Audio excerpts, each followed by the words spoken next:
Hello and welcome to another Diablo episode here on my channel. My name is Chaosmole, and today we will talk about the news that Blizzard has finally announced the so-called Closed Endgame Beta. And what that exactly is, how do you get into it, and what can you expect, you will find out in this video. So let's get right to it, shall we?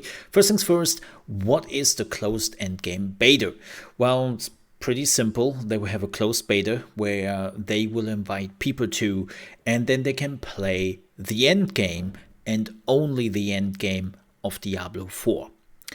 And when that will happen exactly, we don't know, but it's pretty clear that it will happen at the end of October, because they are saying you can register for the beta till October 18th.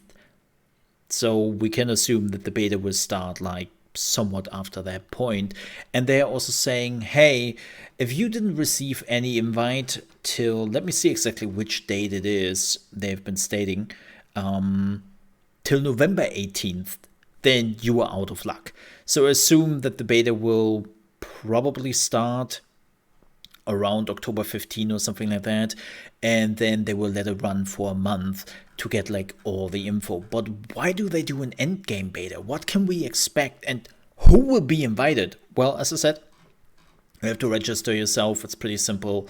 They're explaining it here in the blog post. Just make sure that news and special offers from battle.net is activated under privacy and communications in your account, then save it, and then you are basically good to go. But they make it very, very clear that the people they will invite will only be people who spent a significant amount of time in the Diablo 2 Resurrected or Diablo 3 Endgame as of recently. So if you haven't touched Diablo 3 or even Diablo 2 Resurrected, then you might be out of luck. They're saying that they will be using gameplay data to invite a limited number of Diablo players who have recently spent significant amounts of time playing the endgame experience of Diablo 2 Resurrected and Diablo 3, just to make this absolutely clear again. And apparently it will be a lot of people they will invite. Now, that doesn't mean you have to have spent thousands and thousands of hours. If they are really inviting, let's say, 10,000 players, there will be also a good portion of players who have not spend like thousands of hours in the end game. So what I want to say with this is, if you want to get a shot at this, you probably get starting to play some Diablo 3 and Diablo 2 Resurrected end game experience. So let's get to it, shall you? And that's what you have to look out for. Now, why do they do an end game beta? Well, first, they say they don't really want to spoil the level and story experience, so they will not showcase that. But to make it a little bit simpler, let's face it, the endgame of Diablo 3 was shit, because there was none. Yes, with Reaper of Souls, they did add some endgame, and now there is a good portion of endgame in Diablo 3. But the reality is, when Diablo 3 first came out, the endgame was abysmal. It was so bad, and there was barely any endgame, right? And the balancing was not there. The gameplay elements were just boring.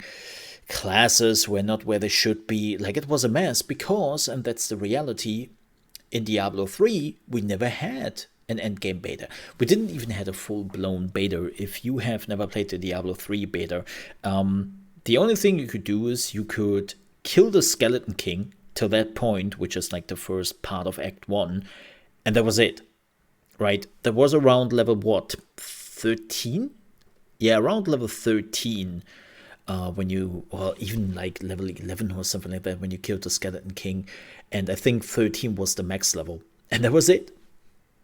Even when they started the closed beta in the family and friends beta, whatever they called it, like 9 months before the release, that was all we ever got. And it was an absolute disaster. And so you don't want to have that ever happen again if you really mean it with Diablo 4. And I totally applaud that decision. Another thing I have to note here, the beta will be under NDA. What does that mean? That is the non-disclosure agreement you have to sign, and that basically means shut up. You're not talking about anything you are seeing in the beta. You are not taking any screenshots. You are not making any videos. You are not live streaming it. You are not even technically allowed to talk about it to your family. Technically, let's be honest, everybody is doing it, but you get the idea. Like, you are not allowed to disclose it. That's how it works. But let's have a look at the things which will be available in the beta, shall we? First things, the Helltide.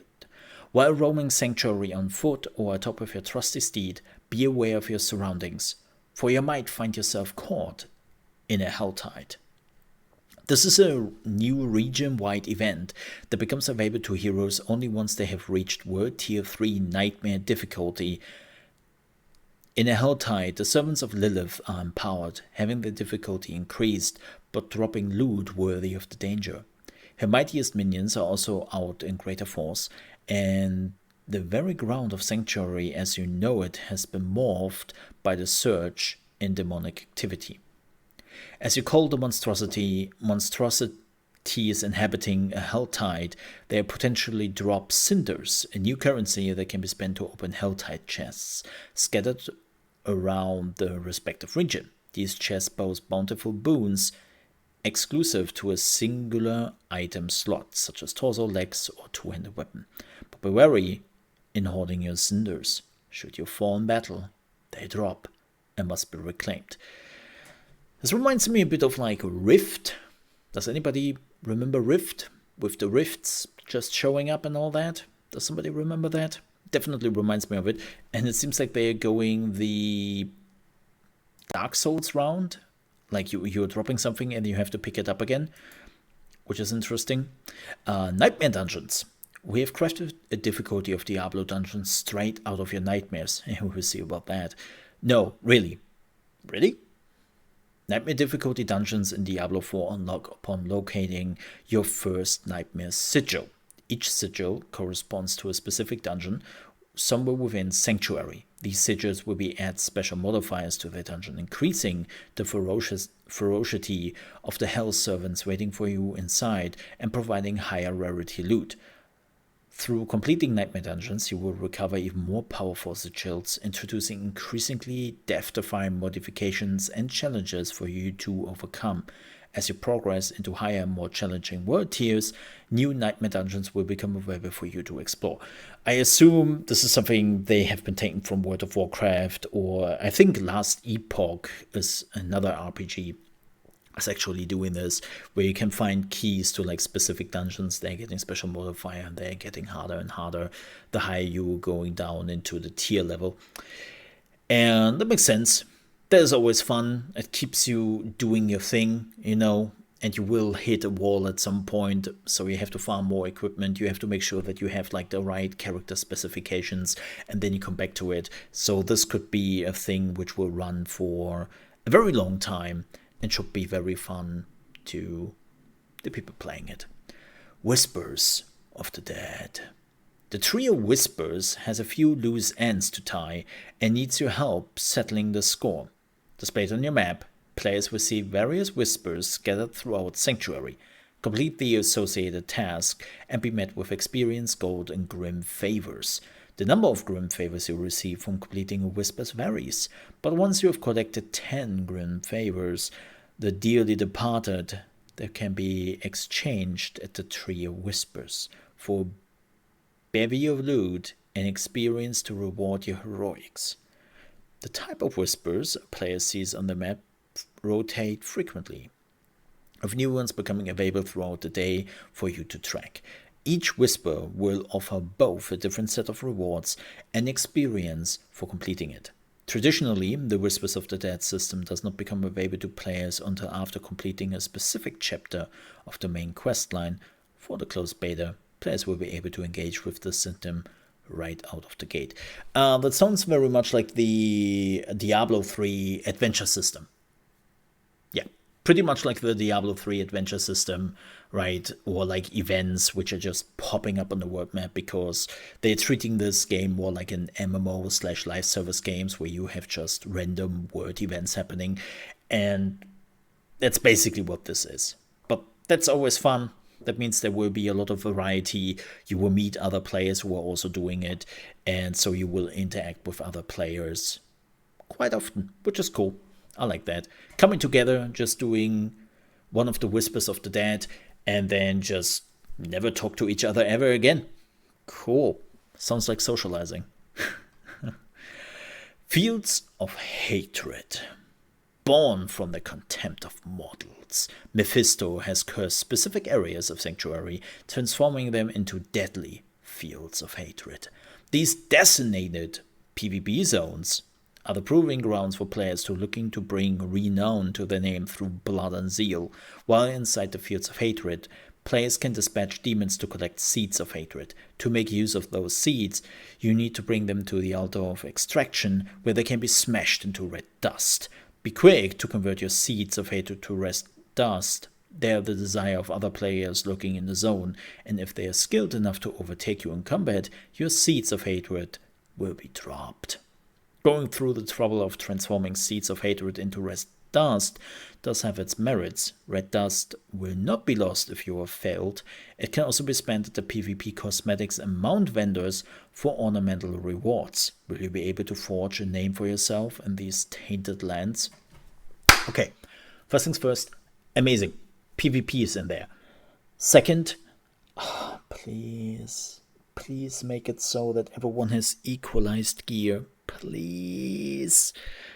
Diablo is one of those oh boy games where a level 10 character with just some blue gear can run into those fields of hatred and then get felled by a level 50 character with completely uniques, right? So I'm hoping there is some sort of equalization going on, that everyone has a shot at this, right? And this is coming down to skill and not who has the best stats in the end. Because if they're going that round with the stats, oh, this would take away the fun very quickly. But I'm all for PvP. This reminds me of the old Anquirai world event, where you basically had to collect some dust or crystals or whatever it was. You had to bring it back to one of the camps, and then it would be transformed into points you could then use later on to buy something. It has been a while. has been a while. That's what this reminds me of, and I think that's a pretty cool way to do it, right? It gives you this thrill of, oh shit, I have to deliver this, right?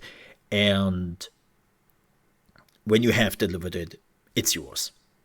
And you don't have to run around the whole time with, oh, do I lose everything I have built? Oh man, this would take days to get back. Like, something like that, right? Nobody wants that. Nobody wants that. The Paragon Boards. Upon reaching level 50, the Paragon Boards, an endgame character growth system designed to empower your hero, unlocks. As a hero earns experience, they will receive Paragon points. These points can be spent to unlock new tiles, sockets, and even additional Paragon boards to further customize your hero and ascend to new heights of power. Yeah, there is an in-depth look they had, like, by the end of last year with the quarterly update of Diablo 4, and it's a pretty interesting system they're running here. So yeah, this is what we are getting. I'm definitely looking forward to it. As I said, even if I might be lucky to play this, which I don't know, then yeah, I will not be able to stream it or make videos about it. So that's unfortunate. But I'm still definitely looking forward to this. Not just to have like the first look at Diablo 4, but really to give Blizzard feedback. And sorry for hitting the microphone there. Like, giving Blizzard the feedback is super important, because let's face it, endgame is key. Look at Path of Exile. Look at Last Epoch, which is also soon coming out, or is maybe even coming out at the same time Diablo 4 would come out. Ooh, that would be rough. But endgame is key. You need a good endgame, and letting Blizzard know what they are doing right and what they don't right from the get-go is a good way to do it. Because I was there in the Family and Friends Alpha in Diablo 3. I was there in the beta, and I was devastated when it was basically the same thing. We could never tell Blizzard beyond the Skeleton King what was going wrong with the game till it was too late, till the game was released, and it became a disaster. So I'm all for this. This cannot start soon enough. With that said, thank you so much for watching. If you enjoyed this video, please don't forget to like it. If you're new to the channel and you want to see more Diablo content, we're doing streams from Monday to Friday here on YouTube. We're also doing like a lot of like playing a lot of action RPGs, playing a lot of games which haven't been out yet. We're doing gaming news here on the channel, and also I'm doing right now a Diablo series where new episodes is coming out every weekend. So if you find all that kind of interesting, I would definitely appreciate if you consider to subscribe to the channel. And we're getting closer to the 2,000 subscribers. So thank you very much for the support. Hope to see you next time. Stay safe.